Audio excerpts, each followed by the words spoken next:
Jamaah rahimakumullah, pada ta'lim kita pagi hari ini, insya Allah dalam rangka memasuki bulan Rabiul Awal, bulan kelahiran Nabi besar Muhammad sallallahu alaihi wasallam, kita akan membahas sebagian daripada hukum memperingati Maulid Nabi besar Muhammad sallallahu alaihi wasallam. Namun sebelum itu, saya ingin mengingatkan kepada jamaah sekalian mengenai pembahasan fikih Syafi'i pada pertemuan yang lalu, bahwa bekas sujud yang dimaksudkan di dalam Al-Quranul Karim, simahum fi wujuhihim min atharis sujud, sesuai dengan penafsiran para ulama, lebih kepada at-tawadhu' wal khusyuk, lebih kepada sikap tawadhu' dan khusyuk yang muncul dan nampak jelas dalam kepribadian orang yang banyak bersujud. Jadi tidak hanya bekas fisik, yaitu tanda hitam di kening, tetapi jamaah rahimakumullah, tanda yang sebenarnya dari bekas sujud itu adalah al-khusyu' wa tawadhu', kekhusyuan dan ketawaduan orang yang banyak bersujud kepada Allah Subhanahu wa ta'ala. Bahkan sebagian para sahabat tidak senang ketika ada orang yang ada bekas menghitam di keningnya.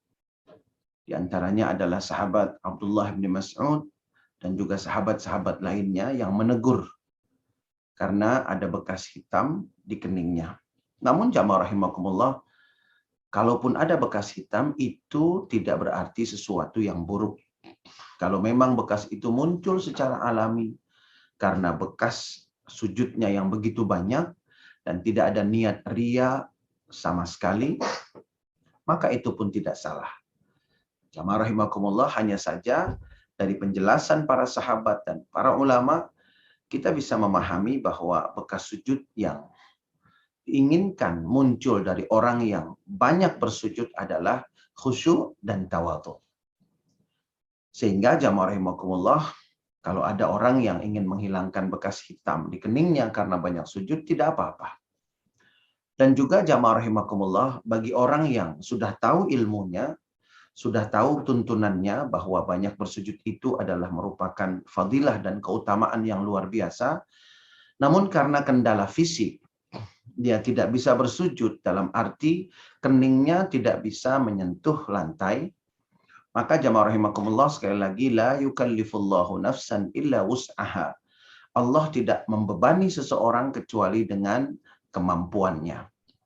Artinya jamaah rahimakumullah, bagi yang tidak bisa sujud secara fisik, bersentuhan dahinya dengan lantai, tapi sebetulnya dia tahu ilmunya bahwa rukun sujud itu ada 7, kemudian harus melekat di lantai semuanya, namun dia tidak bisa melakukannya karena ada penyakit atau kendala fisik, betul-betul tidak bisa melakukan karena alasan itu, maka alasan itu termasuk uzur syar'i.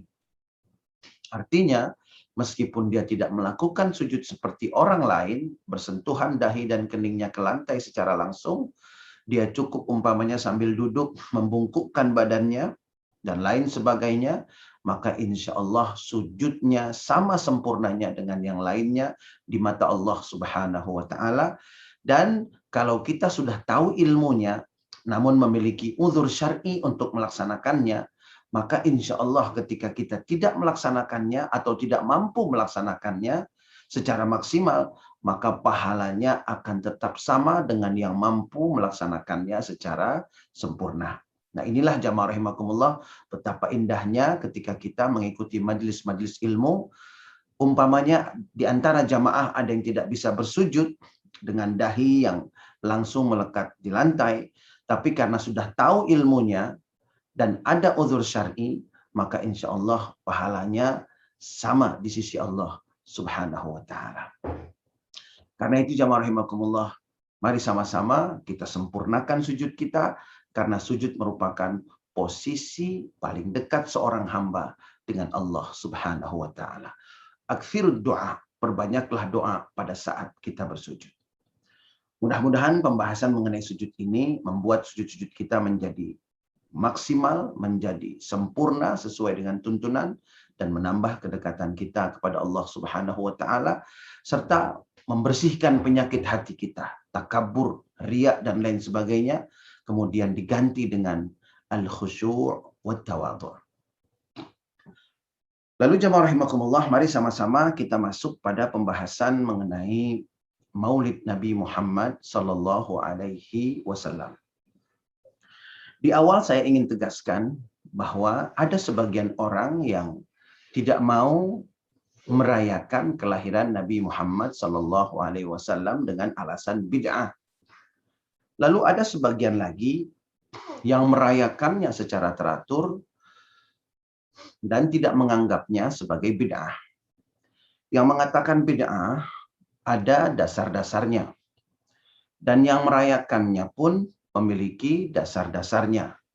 Seperti yang terdapat di dalam sebuah kitab yang disusun oleh Al-Alim Al-Allamah, ahli hadis, Al-Muhaddis, Syekh Muhammad bin Alwi Al-Maliki Al-Hasani. Beliau menyampaikan ada 21 dalil mengenai perayaan Maulid Nabi Muhammad sallallahu alaihi wasallam. Di awal saya ingin tegaskan bahwa bagi yang tidak mau melaksanakannya karena ada dasarnya menurut mereka, silahkan. Bagi yang merayakannya karena ada dasarnya menurut mereka, silahkan. Yang merayakannya karena punya dalil, benar. Yang tidak mau merayakannya pun karena ada dalilnya, silahkan. Dan itu juga benar dalam keyakinan mereka. Yang salah adalah yang tidak cinta kepada Nabi Muhammad sallallahu alaihi wasallam. Jadi tidak perlu saling menyalahkan, karena yang salah adalah yang tidak cinta kepada Nabi Muhammad sallallahu alaihi wasallam. Jamaah rahimakumullah, kelahiran Nabi Muhammad sallallahu alaihi wasallam ini merupakan suatu fenomena, suatu peristiwa yang luar biasa istimewanya.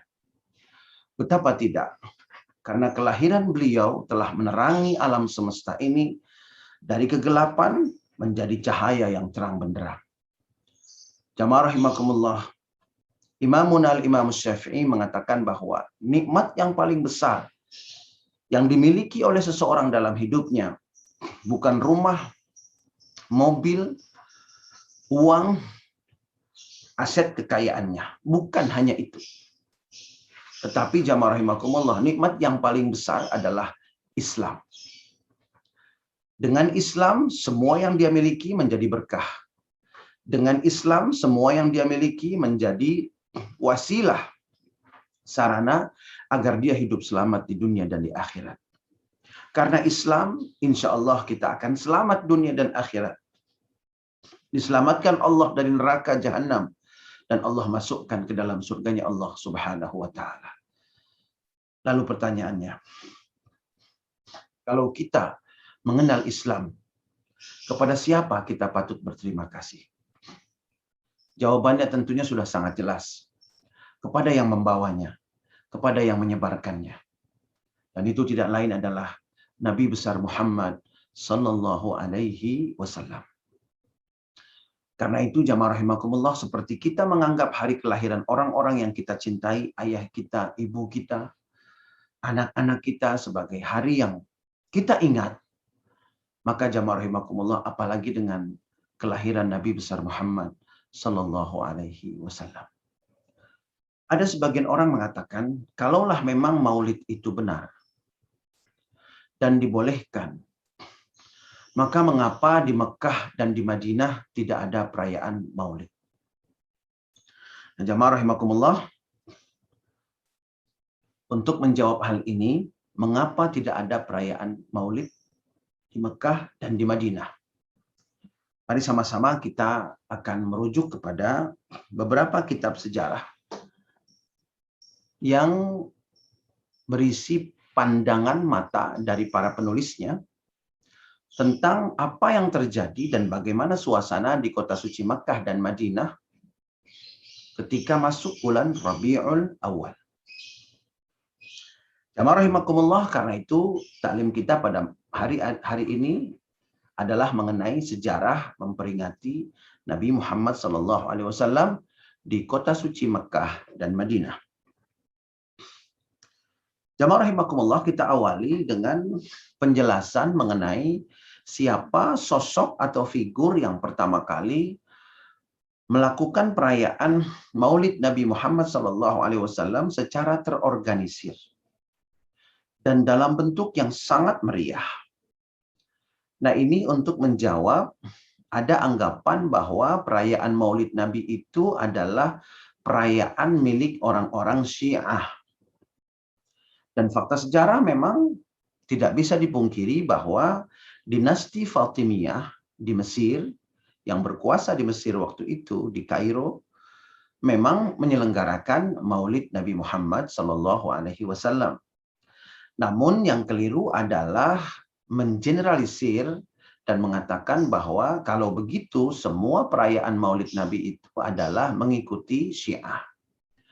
Nah, jamaah rahimakumullah, dalam kesempatan kali ini kita akan melihat catatan yang dituliskan oleh Al-Imam Jalaluddin As-Suyuti. Beliau adalah ulama besar, ahli hadis, yang mencatat bahwa awwalu man ihtafala bil maulid bisyaklin kabirin wa munazzam, orang yang pertama memperingati kelahiran Nabi besar Muhammad SAW dalam skala besar dan juga teratur, artinya setiap tahun, huwa hakimu Irbil, adalah gubernur Irbil.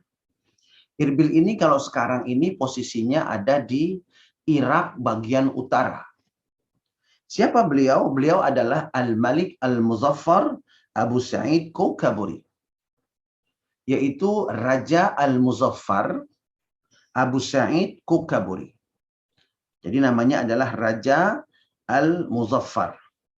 Alladzi, nah ini yang paling penting.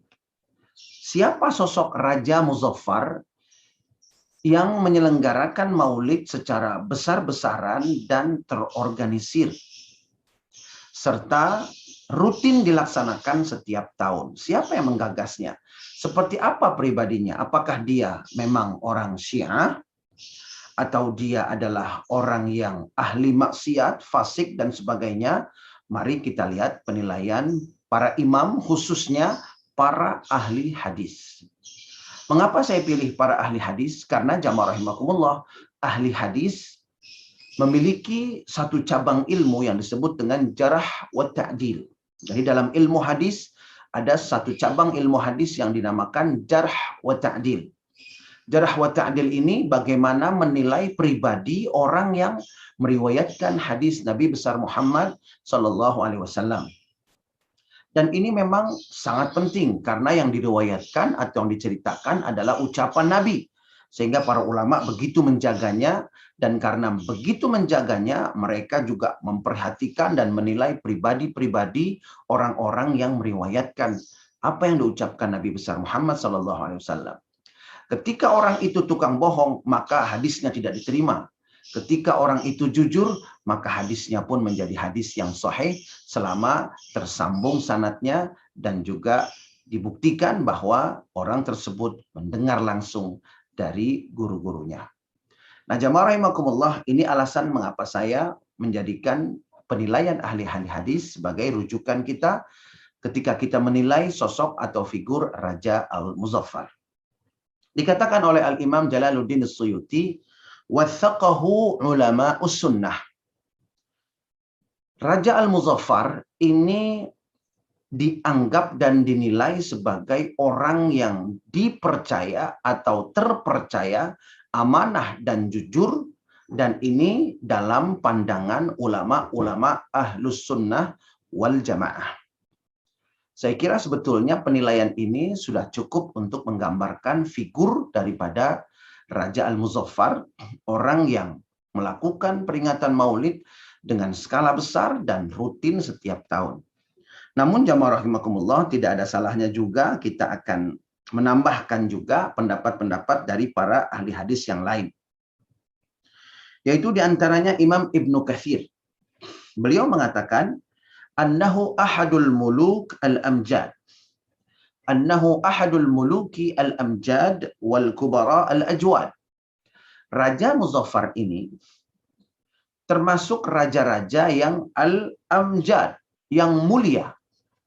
Jamaah rahimakumullah, tentunya bahasa mulia ini menunjukkan pribadi yang baik, jujur, amanah, dan adil.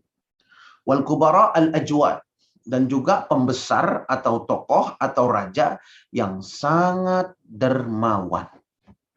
Ini penilaian dari Imam Ibn Katsir radhiyallahu taala anhu wa ardah. Lalu kemudian jamaah rahimakumullah, penilaian dari Al-Hafiz Al-Zahabi, seorang ulama hadis terkenal. Kana mutawadhi'an khairan sunniyan yuhibbul fuqaha wal muhaddithin. Al-Imam Al-Hafiz Al-Zahabi mengatakan beliau adalah Raja Al-Muzaffar ini mutawadhi'an, orang yang tawadhu', khairan, orang yang sangat baik, sunniyan, dan orang yang memegang teguh ahlus sunnah wal jamaah. Jadi bukan Syiah, tapi beliau adalah ahlus sunnah wal jamaah. Yuhibbul fuqaha wal muhaddithin. Beliau sangat mencintai para ulama, khususnya ahli fikih dan ahli hadis. Masya Allah. Jamaah rahimakumullah, dari beberapa penuturan para ulama salafus salih ini saja kita sudah mendapatkan gambaran bahwa Raja Al-Muzaffar adalah raja yang saleh. Kemudian jamaah rahimakumullah, Al-Imam Ibn Katsir juga menambahkan, Kana al-Malik al-Muzaffar ya'mal al-Maulid al-Syarif fi Rabi'il Awal. Al-Imam Ibn Katsir menambahkan, Raja Al-Muzaffar ini mengadakan perayaan Maulid Nabi Muhammad yang mulia pada bulan Rabi'ul Awal. Wa yahtafilu bihi ihtifalan ha'ilan. Dan beliau memperingatinya dengan peringatan yang sangat meriah. Wa kana syahman syuja'an batalan aqilan aliman adilan. Masya Allah. Beliau memberikan penilaian terhadap Raja Al-Muzaffar ini. Imam Ibn Katsir menilainya sebagai orang yang berwibawa, orang yang berani, pahlawan sejati, orang yang cerdas, orang yang berilmu, dan raja yang adil. Jamaah rahimakumullah, saya kira cukup untuk kita menukil pendapat dan penilaian para ulama-ulama Ahlus Sunnah wal Jamaah mengenai figur dari orang yang pertama kali mengadakan perayaan Maulid Nabi besar Muhammad sallallahu alaihi wasallam secara besar dan juga secara rutin. Nah, kemudian jamaah rahimakumullah, kita akan lihat bagaimana suasana di kota suci Makkah dan Madinah ketika masuk bulan Rabiul Awal. Yang pertama kita akan ambil dari kitab Bayan Al-Maulid An-Nabawi yang disusun oleh Al-Imam Ibn Al-Jauzi. Ibnul Jauzi. Al-Imam Ibn Al-Jauzi, beliau hidup pada abad ke-6 Hijriah. Jadi ini menggambarkan bagaimana situasi di kota Makkah dan Madinah pada abad ke-6 Hijriah ketika masuk bulan Rabiul Awal. Beliau mengatakan dalam catatannya, la zala ahlul haramain syarifain wal Misr wal Yaman wal Syam wa sa'ir biladil Arab min al-Masyriq wal Maghrib yahtafiluna bi majlis maulidin Nabi sallallahu alaihi wa alihi wasallam wa yafrahuna bi qudumi hilal syahr Rabi'il Awwal wa yahtammuna ihtimaman balighan 'ala as-sima'i wal qira'ah li maulidin Nabi sallallahu alaihi wasallam wa yanaluna bidzalika ajran jazila wa fawzan azima. Ini catatan daripada Ibnul Jauzi di dalam kitabnya Bayanu Al-Maulidin Nabawi.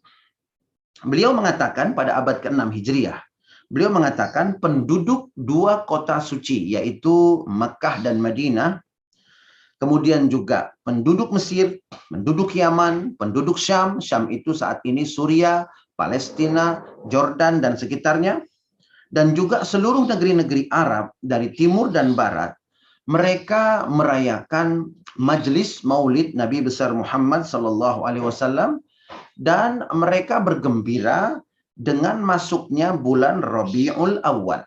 Nah, ini yang perlu kita perhatikan. Jadi penduduk dua kota suci Makkah dan Madinah pada abad ke-6 Hijriah Mereka bergembira ketika sudah masuk bulan Rabiul Awal.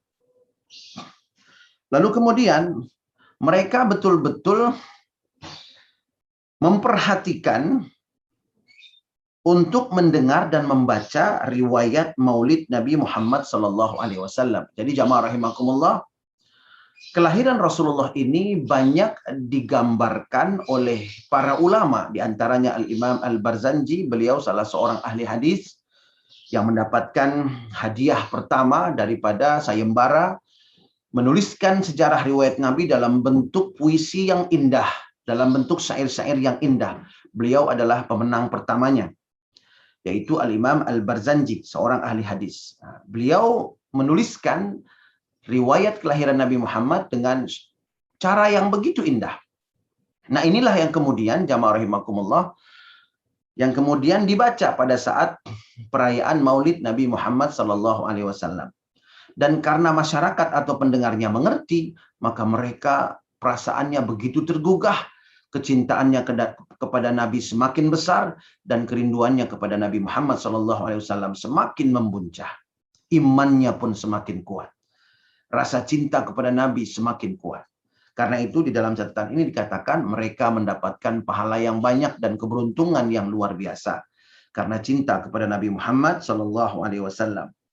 Jadi jamaah rahimakumullah, pada waktu itu acara inti dari perayaan Maulid Nabi Muhammad SAW itu adalah pembacaan riwayat Nabi Muhammad SAW.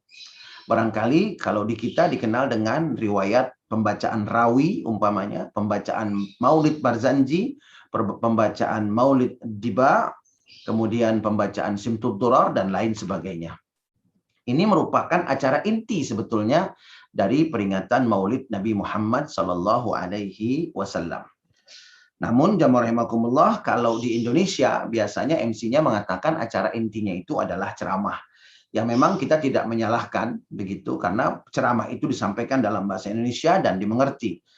Nah, hanya saja kalau kita lihat sejarah, acara intinya sebetulnya adalah pembacaan riwayat kelahiran Nabi Muhammad SAW yang dibacakan dalam bahasa Arab. Jadi alangkah indahnya kalau kita bisa mengerti itu, karena terjemahannya juga sudah banyak beredar di Indonesia. Kemudian jamaah rahimakumullah, saya ingin menyampaikan lagi, menambahkan lagi apa yang ditulis oleh Al-Allamah Qutbuddin Al-Hanafi. Beliau wafat pada abad ke-10 Hijriah, tepatnya pada tahun 988 Hijriah. Saya ingin mengutip dari kitab beliau yang beliau beri judul yaitu Al-I'lam bi'a'lami Baitillahil Haram fi Tarikh Makkah Al-Musharrafah. Kitab ini mengenai sejarah daripada Makkah Al-Musharrafah atau Makkah Al-Mukarramah. Beliau menggambarkan dan memberikan penjelasan catatan pandangan mata beliau mengenai apa yang dilakukan oleh penduduk kota suci Makkah dan Madinah pada bulan Rabiul Awal secara lebih detail. Yuzaru Maulidun Nabi sallallahu alaihi wasallam al-makani fil lailah ats-tsaniyah asyar min syahri Rabiul Awal fi kulli am. Beliau mengatakan setiap tahun, maksudnya pada malam 12 Rabiul Awal.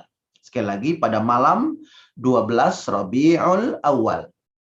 Pada malam 12 Rabiul Awal, penduduk kota suci Makkah yang hadir di Masjidil Haram akan berziarah ke tempat lahirnya Nabi besar Muhammad sallallahu alaihi wasallam. Dan ini terjadi pada abad ke-10 Hijriah. Jadi orang-orang yang ada di Masjidil Haram pada waktu itu, penduduk kota suci Makkah dan juga barangkali peziarah-peziarah yang ada dari berbagai penjuru, yuzaru maulidun Nabi. Mereka berziarah ke tempat lahirnya Nabi Muhammad sallallahu alaihi wasallam pada malam 12 Rabiul Awal. Artinya penduduk kota suci Makkah pada malam 12 Rabiul Awal mereka juga melakukan perayaan kepada kelahiran Nabi besar Muhammad sallallahu alaihi wasallam.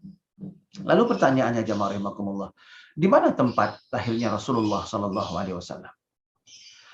Jamaah rahimakumullah, bagi yang sudah pernah haji atau melaksanakan umrah, ketika kita selesai melaksanakan tawaf di Bukit Marwah, kita akan keluar dari Bukit Marwah.